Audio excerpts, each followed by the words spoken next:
Boss Ahmad आपके बारे में बातें कर रहा था। गुड जॉब, नजर रखो उन पे।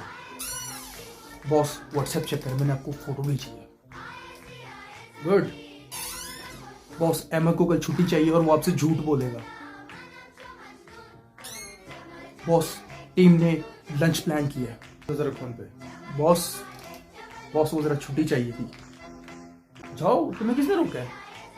Thank you boss, thank you. Boss वो मेरी सैलरी का ज़रा मसला था, वो आपने कहा था करूँगा, बात कर लेते हैं, अभी मैनेज कर लेते हैं, करता हूँ मैं HR से बात।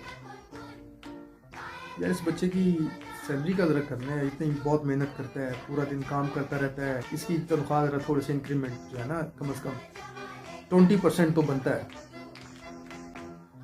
हाँ भाई, खुश हो अब, राजी हो? हाय ला बॉस, काश हम मेरे वालिद होते।